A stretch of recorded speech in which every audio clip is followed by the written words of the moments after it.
भारत का एक पड़ोसी मुस्लिम देश, 2 महिला प्रधानमंत्री और 5-5 तख्ता पलट। हर बार एक ही पैटर्न और पाकिस्तान वाला कनेक्शन, विरोध प्रदर्शन, हिंसा और फिर कत्ल गारत। हर बार फायदे में सेना रही है। आज इतिहास खुद को एक बार फिर दोहरा रहा है। हम बात कर रहे हैं बांग्लादेश की।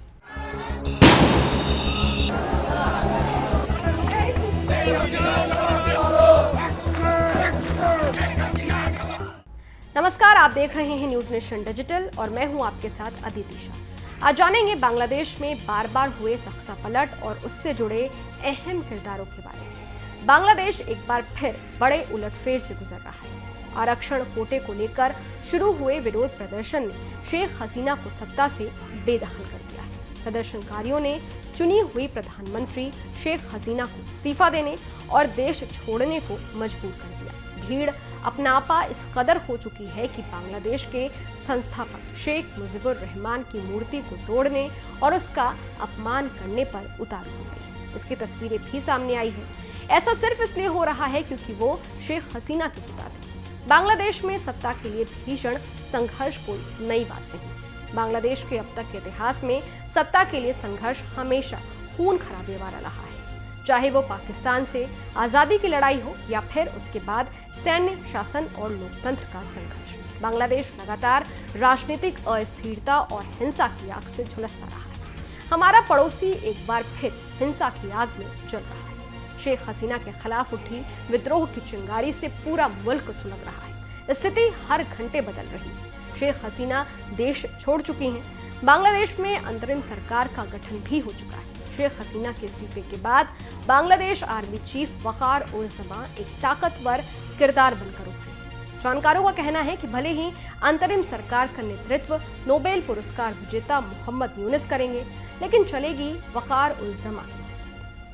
बांग्लादेश की सत्ता में सेना की भूमिका हमेशा से रही। 1971 में आजादी मिलने के महज 4 साल बाद यानी 1975 में ही मुजीबुर रहमान की हत्या से लेकर अब तक सेना किसी न किसी रूप से सत्ता पर काबिज या सत्ता के साथ रही। 1975 से 1996 तक सेना प्रत्यक्ष रूप से शासन करती रही। वहीं 2008 में शेख हसीना के सत्ता में वापसी तक आर्मी जनरल्स का हस्तक्षेप जारी रहा। 2009 से लगातार 2024 तक हसीना देश की पीएम रही, लेकिन पर्दे के पीछे से सेना का सत्ता में खास दखल रहा। बांग्लादेश के इतिहास का सबसे बड़ा और अहम पड़ाव है साल 1970। इसी साल पाकिस्तान में आम चुनाव हुए थे। मुजीबुर रहमान की अवामी लीग को पूर्वी पाकिस्तान में 162 में से 160 सीटों पर जीत मिली। वहीं जुल्फिकार अली भुट्टो की पीपीपी को पश्चिमी पाकिस्तान में 138 में से महज 81 सीटें मिली। इस दौरान मार्शल लॉ के जरिए देश पर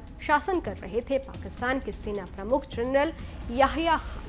अवामी लीग की बड़ी जीत के बावजूद याहिया खान ने मुजीबुर रहमान को सत्ता सौंपने से इनकार कर दिया। इसके बाद पूर्वी पाकिस्तान में अशांति फैल गई। 7 मार्च 1971 को शेख मुजीबुर रहमान ने पूर्वी पाकिस्तान यानी अब के बांग्लादेश के लोगों से आह्वान किया कि आज़ादी के लिए व्यापक संघर्ष करना होगा, इसके लिए खुद को तैयार रखें। इसके जवाब में पाकिस्तानी सेना ने अपना कुख्यात ऑपरेशन सर्च लाइट शुरू किया, जिससे बांग्लादेश में भीषण नरसंहार शुरू हुआ। ऑपरेशन सर्च लाइट के शुरू होते ही पूर्वी पाकिस्तान में बंगाली सैनिकों ने विद्रोह कर दिया और बांग्लादेश मुक्ति युद्ध छिड़ गया। ज्यादातर बंगाली सैनिकों ने आम लोगों के साथ मिलकर मुक्ति वाहिनी का गठन किया, लेकिन पाकिस्तानी सेना की बर्बरता जब हद से ज्यादा बढ़ गई तब भारत ने हस्तक्षेप किया। भारतीय सेना की मदद से इस लड़ाई में मुक्ति वाहिनी ने पाकिस्तान को उसकी औकात दिखा दी। इस संघर्ष के बाद बांग्लादेश का जन्म हुआ, एक स्वतंत्र धर्मनिरपेक्ष लोकतंत्र के रूप में, जिसके नेता थे शेख मुजीबुर रहमान। और यहीं से शुरू होती है बांग्लादेश में पहले तख्ता पलट की भूमिका। आजादी के बाद मुक्ति वाहिनी के सदस्य बांग्लादेशी सेना का हिस्सा बन गए। इसमें पश्चिमी पाकिस्तान से आए ऐसे बंगाली सैनिक भी शामिल थे जिन्होंने मुक्ति युद्ध के दौरान पाकिस्तान के खिलाफ विद्रोह नहीं किया था। स्वतंत्रता के बाद के सालों में इन बंगाली सैनिकों से भेदभाव होने लगा। इससे सेना के भीतर एक अलग तरह का तनाव उभरने लगा। 2 गुट बन गए थे। पाकिस्तान से आज़ादी मिलने के बाद शेख मुजीबुर रहमान देश के पहले प्रधानमंत्री बने। उन्होंने एक दलीय व्यवस्था शुरू की और जनवरी 1975 में राष्ट्रपति बन गए। लेकिन 1 साल के भीतर ही उनकी भी हत्या हो गई। 15 अगस्त 1975 को असंतोष उबल पड़ा। मुट्ठी भर युवा सैनिक ने बंगबंधु और उनके पूरे परिवार की हत्या कर दी। मुजीबुर रहमान के साथ साथ उनकी पत्नी और 3 बेटे भी मारे गए। हालांकि शेख हसीना और उनकी बहन शेख रेहाना बच गईं, क्योंकि दोनों देश से बाहर थे। बांग्लादेश के पहले सैन्य तख्तापलट का नेतृत्व मेजर सैयद फारूक रहमान, मेजर खांडेकर अब्दुल रशीद और राजनेता खोंडेकर मुश्ताक अहमद ने किया। तीनों मिड रैंकिंग के सैन्य अधिकारी थे। इन्होंने शेख मुजीबुर रहमान की धर्मनिरपेक्ष सरकार को हटाकर इस्लामी सरकार स्थापित। मुश्ताक अहमद राष्ट्रपति बने और मेजर जनरल जियाउर रहमान को नया सेना प्रमुख नियुक्त किया गया। हालांकि खुद मुश्ताक अहमद का कार्यकाल भी ज्यादा दिनों तक नहीं चल पाया।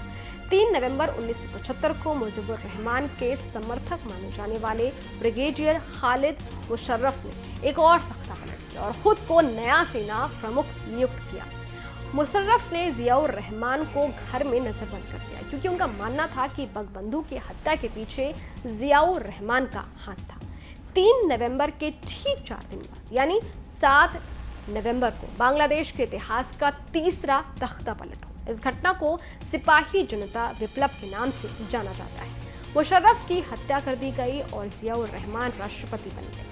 जियाउर ने 1978 में बांग्लादेश नेशनलिस्ट पार्टी यानी बीएनपी बनाई और आम चुनाव जीता। जियाउर रहमान 6 साल तक बांग्लादेश के सर्वे सरकार रहे और लगभग 2 दर्जन हत्या की कोशिशों के बावजूद वो जिंदा बचे रहे। हालांकि 30 मई 1981 को तख्तापलट की कोशिश के दौरान जियाउर रहमान की हत्या कर दी गई।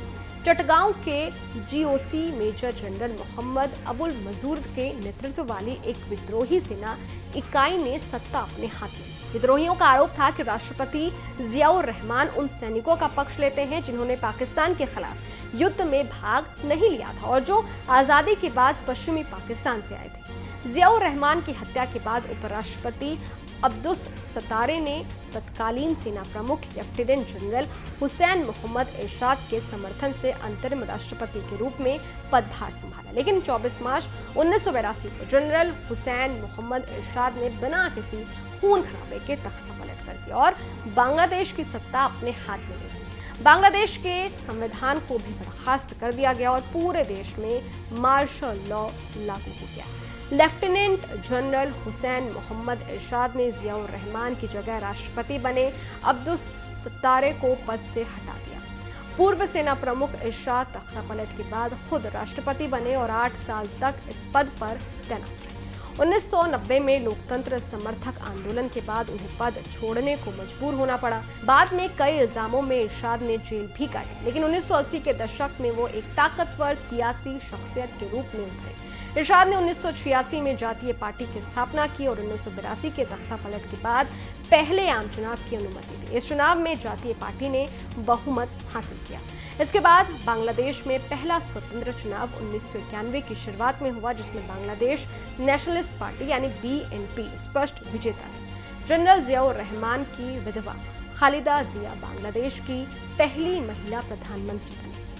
1996 में हसीना की अवामी लीग ने बीएनपी को हराया। खालिदा जिया की जगह उनकी कट्टर प्रतिद्वंदी शेख हसीना प्रधानमंत्री बनी। बीएनपी 2001 में सत्ता में लौटी और जिया एक बार फिर प्रधानमंत्री बनी और अक्टूबर 2006 में अपना कार्यकाल पूरा किया। इसके बाद साल 2007 में सरकार विरोधी प्रदर्शन के बाद राष्ट्रपति इयाजुद्दीन अहमद ने सेना के समर्थन से आपातकाल की घोषणा कर दी। इसके बाद सैन्य नेतृत्व वाली सरकार ने भ्रष्टाचार विरोधी अभियान शुरू किया। हसीना और जिया दोनों को भ्रष्टाचार के आरोप में जेल में बंद कर दिया, लेकिन बाद में हसीना जेल से बाहर आ गई। दिसंबर 2008 में बांग्लादेश में चुनाव हुए, जिसमें हसीना की पार्टी की जीत हुई। हसीना एक बार फिर प्रधानमंत्री बनी। तब से 5 अगस्त 2024 तक वो 4 बार प्रधानमंत्री बनी।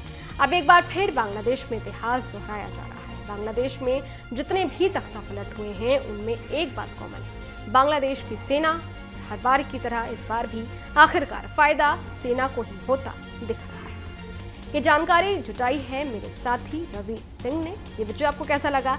इस वीडियो पर आपकी क्या राय है कमेंट बॉक्स में जरूर बताइएगा। देश और दुनिया की तमाम खबरों के लिए देखते रहिए न्यूज नेशन डिजिटल, मेरे यानी अदिति शाह के साथ। शुक्रिया। न्यूज नेशन अब व्हाट्सएप पर खबरों की ताजा अपडेट के लिए न्यूज नेशन के इस क्यूआर कोड को स्कैन करें।